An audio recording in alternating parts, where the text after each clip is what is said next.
मोदी सरकार जब जब से रही है तब तब से दुश्मनों ने हिंदुस्तान के सामने, हिंदुस्तानी सेना के सामने घुटने टेके हैं। एक और बड़ा एग्जाम्पल है कि चीन पीछे हट रहा है और चीन ने भी, इतनी बड़ी ताकत ने भी हिंदुस्तान के सामने अपने घुटने टेके हैं।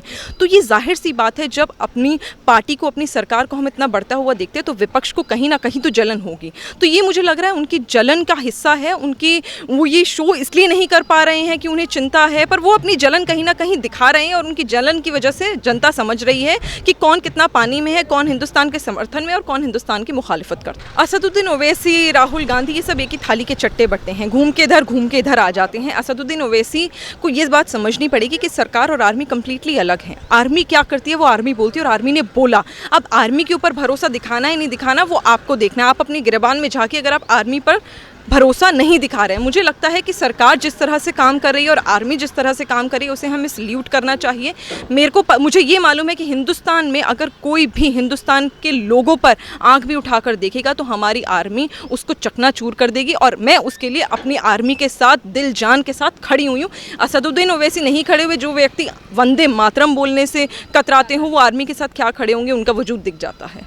मैम, राहुल गांधी ने लद्दाख सीमा पर, लद्दाख जो हमारी सेना लगी हुई है और चीनी की सेना लगी हुई है, अब राहुल गांधी ये कह रहे हैं कि सरकार बताती क्यों नहीं है कि चीनी सेना ने लद्दाख पर कितना कब्जा कर लिया है। देखिए, राहुल गांधी और राहुल गांधी की पार्टी वो लोग हैं जिन्होंने एयर स्ट्राइक और सर्जिकल स्ट्राइक में भी सबूत मांगे थे। तो आज जब चीन हमारे लद्दाख में घुसने की कोशिश कर रहा था, उसको जब मुंह तोड़ जवाब दिया हमारी सेना ने, और आर्मी चीफ ने बाकायदा बयान दिया। ये मैं नहीं बोल रही हूँ, आप नहीं बोल रहे, भारतीय जनता पार्टी नहीं बोल रही है, ये आर्मी के चीफ बोल रहे। अगर वो आर्मी के चीफ पर भरोसा नहीं जता रहे हैं तो मुझे लगता है वो पूरे हिंदुस्तान के साथ दगाबाजी कर रहे हैं। और फिर इन्हें बड़ी मिर्ची लगती है जब इन्हें एंटी नेशनल और देशद्रोही कहा जाता है। तो मुझे लगता है कि उन्हें अब सोचने की और आत्ममंथन करने की ज़रूरत है कि राजनीति कहाँ करनी चाहिए और कहाँ नहीं। अव्वल तो उन्हें भी मालूम है कि जो व्यक्ति अपनी सीट, मैं थोड़ा चुनाव तक जाऊंगी, कि अपनी सीट 2 जगह पर उन्होंने लड़ी हो, अमेठी और वायनाड, तो उन्हें सोचना पड़ेगा कि अमेठी की हार उन्होंने पहले ही कहीं ना कहीं मान ली थी। वो इसलिए क्योंकि उन्होंने जनता को कभी आश्वासन दिया ही नहीं। अब जनता को आश्वासन तो तब देंगे ना जब आप आर्मी के भी समर्थन में होंगे। जब आप आर्मी को ही धोखा दे देंगे तो मुझे लगता नहीं कि आप हिंदुस्तानी भी कहलाने के लायक हैं। मैम, इसी तरह के क्वेश्चन करते हैं असदुद्दीन ओवैसी और ये कहते हैं कि सरकार स्पष्ट स्थिति क्यों नहीं दिखाती कि लद्दाख पे क्या चल रहा है, तो वो भी इस तरीके से सेना का मनोबल तोड़ने की बातें करते हैं। असदुद्दीन ओवैसी, राहुल गांधी, ये सब एक ही थाली के चट्टे बट्टे हैं, घूम के इधर आ जाते हैं। असदुद्दीन ओवैसी को ये बात समझनी पड़ेगी कि सरकार और आर्मी कम्प्लीटली अलग है। आर्मी क्या करती है, वो आर्मी बोलती है और आर्मी ने बोला।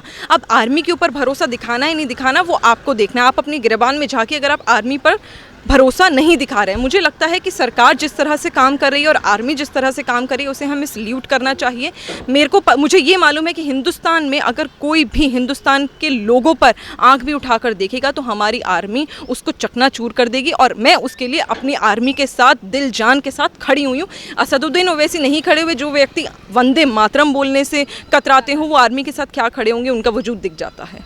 मैम, लद्दाख में गलवान घाटी से बार बार पीछे हटता जा रहा है चाइना, और उसके बावजूद भी हमारे यहाँ पे जो हमारे भारत में रहने वाले लोग हैं वो सेना पर सवाल उठाते हैं और ये कहते हैं कि लद्दाख पर कब्जा कर लिया है। जहाँ तक कि न्यूज़ में क्लियर दिखाया जाता है कि पीछे हट चुकी है चीनी सेना, उसके बावजूद भी इस तरीके के बयान थोपते हैं। देखिए, हमने हमेशा देखा है कि मोदी सरकार जब जब से रही है तब से दुश्मनों ने हिंदुस्तान के सामने, हिंदुस्तानी सेना के सामने घुटने टेके हैं। एक और बड़ा एग्जाम्पल है कि चीन पीछे हट रहा है और चीन ने भी, इतनी बड़ी ताकत ने भी हिंदुस्तान के सामने अपने घुटने टेके हैं।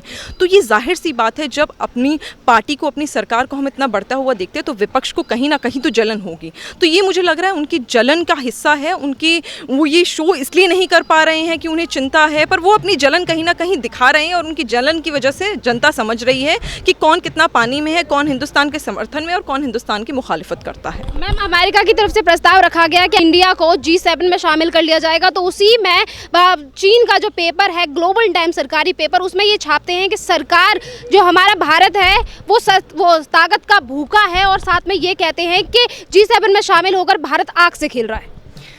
देखिए, बहुत सिंपल सी बात है कि जब आपसे, मैं इसमें कोई दो राह ही नहीं है कि हमारी कंट्री डेवलपिंग है, अभी डेवलपिंग स्टेज में है। जब आपसे छोटा देश, आप जिसे मानते हो कि आपसे छोटा देश आपसे आगे निकलने लगता है और आपसे ज़्यादा तवज्जो पूरे विश्व में उसे मिलने लगती है, तो आपकी इनसिक्योरिटी जायज़ है।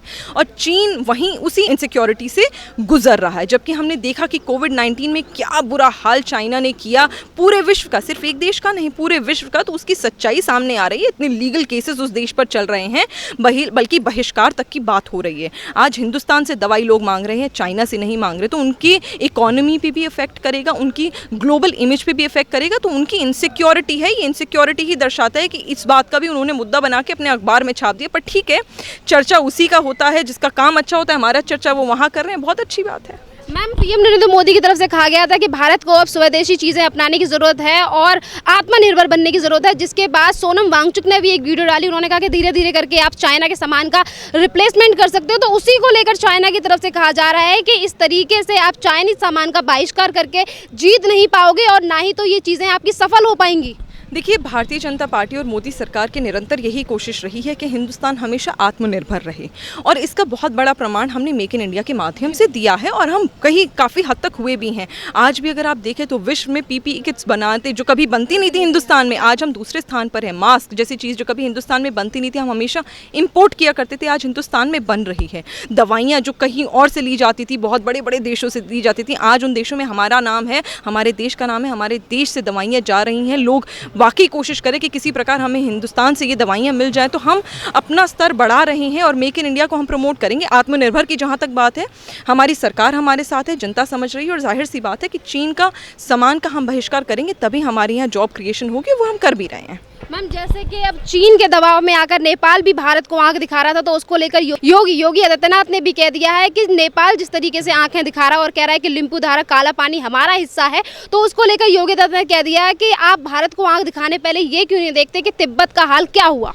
बिल्कुल, और मैंने वही कहा ना, जहाँ तक हमारी सरकार हो, जहाँ तक हमारी आर्मी हो, कोई भी हिंदुस्तान पर आंख उठाएगा भी तो हम उसको चकनाचूर कर देंगे। और यही बात योगी जी ने कही, इसमें तो कोई गलत बात है ही नहीं। इसमें भी अगर विपक्ष कुछ गलत ढूंढ ले तो वो उनकी कहीं ना कहीं आत्ममंथन, जैसे मैंने कहा, उन्हें करने की ज़रूरत है। और तिब्बत का क्या हाल हुआ ये तो हम जानते ही हैं। उसी प्रकार हम अपने देश की सेवा में, देश के डेवलपमेंट में लगे हुए हैं और निस्संदेह निरंतर लगे रहेंगे।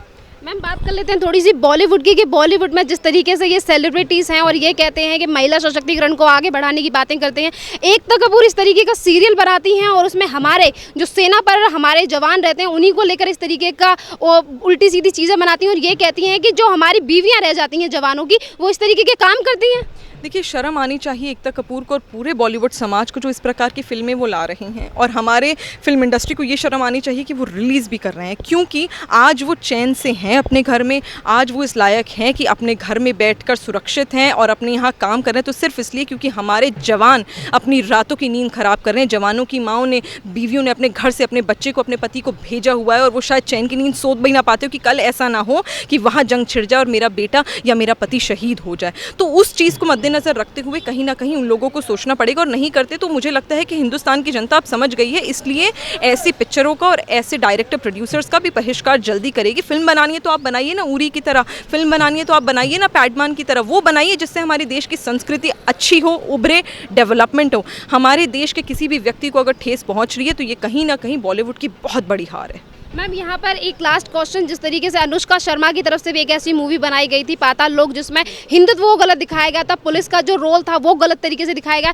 तो सिर्फ क्या एक पैसे के चक्कर में ये इस तरीके की चीज़ें भूल कर ये क्यों करते हैं? क्योंकि उनका तो यही काम है ना, उनको तो पैसे कमाने हैं किसी भी तरीके से। अब अपने पैसे कमाने के चक्कर में वो ये भूल गए कि हिंदुस्तान की संस्कृति और हिंदुस्तान पहले है, तो वो उनकी गलती है। पर उनको अगर लगता है कि हिंदुस्तान की जनता उनको आश्वासन देगी, उनका समर्थन करेगी, तो मुझे लगता है हिंदुस्तान की तो छोड़िए, पूरा ग्लोबल, पूरा विश्व उनके खिलाफ उनकी मुखालिफत करेगा, क्योंकि अगर जो अपने हिंदुस्तान से दगा कर सकता है तो वो किसी का भी नहीं है। अब मैम, कोविड-19 के केसेस जिस तरीके से बढ़ते जा रहे हैं, तो महाराष्ट्र में हर जगह से नाकाम हो चुकी है कांग्रेस सरकार, पर उसके बावजूद भी राहुल गांधी ने जिस तरीके से वो सवाल जवाब कहते रहते हैं, और अनलॉक को लेकर भी उन्होंने सवाल उठाया कि इसकी वजह से केसेस बढ़ेंगे। जब लॉकडाउन था उसको लेकर सवाल जवाब, अनलॉक है तो उसको लेकर भी। देखिए, हमें पता ही था कि 3 पहियों की सरकार ये कभी नहीं चलने वाली। जिन लोगों की विचारधारा ना मिलती हो वो कभी नहीं चलने वाली। अगर आप चाहते थे पुत्र मोह में और सीएम की कुर्सी के मोह में अगर आप सरकार बनाना चाहते थे और आपने बनाई, लेकिन जनता ने अब देख लिया कि किस प्रकार आप बुरी तरह फेल हुए। महाराष्ट्र की जो इस समय स्थिति है ये शायद किसी ने सपने में भी नहीं सोची थी। हमने देखा है कि कम्युनिटी स्प्रेड से भी ज़्यादा अगर कोई आगे शब्द होता हो तो अब वो महाराष्ट्र में वो हाल है। तो इतना बुरा अगर हाल है तो जनता को समझना पड़ेगा कि कहीं, और मैं तो कहूँगी जनता ने तो समझा था शुरू में ही, ये तो विश्वासघात किया है शिवसेना ने अपनी महाराष्ट्र की जनता के साथ कि उन्होंने वोट किसी के नाम पे मांगे और सरकार किसी के नाम पे बनाई। पर जनता समझ रही है बहुत जल्दी इनकी भी सरकार गिरेगी और वापस वहाँ पर भारतीय जनता पार्टी की सरकार आएगी, देवेंद्र जी वहाँ पर मुख्यमंत्री बनेंगे और वाकई हमारे महाराष्ट्र में दोबारा डेवलपमेंट होगा। जो कोविड से अब स्थिति हो रही है, मैं तो चाहती हूँ कि वहाँ की बम्बई की जो महाराष्ट्र की जो सरकार है वो जल्द से जल्द मदद मांगे केंद्र सरकार से, और केंद्र सरकार जो भी कर सकती है ह्यूमैनिटेरियन ग्राउंड पर करेगी, क्योंकि वो जनता अपनी माने ना माने हम ज़रूर मानते हैं उन्हें। मैम, जिस तरीके से हर जगह पे कांग्रेस के जो इनका जो शासन है वहाँ पे इनका जिस तरीके पर्दाफाश हो रहा है, तो अभी हाल ही दिनों में आपने देखा कि मध्य प्रदेश में किस तरीके से इनकी सरकार गिनी ज्योतिरादित्य सिंधिया ने। अगर इनकी सरकार को छोड़ दिया तो उसको लेकर ये उल बातें करते हैं और ये कहते हैं कि ज्योतिरादित्य सिंधिया आप वापस कांग्रेस में आने वाले। देखिए, बहुत बड़ी बात है कि ज्योतिरादित्य सिंधिया जी ने अपनी पार्टी छोड़ी, क्योंकि देखा जाए तो उनका घर, उनका परिवार की पार्टी थी वो। उन्होंने अगर वो छोड़ के आए, कोई व्यक्ति अपना घर, अपना परिवार छोड़ के आता है तो सोचने वाली बात हो जाती है कि कहीं ना कहीं वो बहुत पीड़ा में होगा, बहुत दर्द में होगा, उनके साथ बहुत ही विश्वासघात और अन्याय हुआ होगा। ये सेम एग्जाम्पल प्रियंका चतुर्वेदी जी के भी साथ था।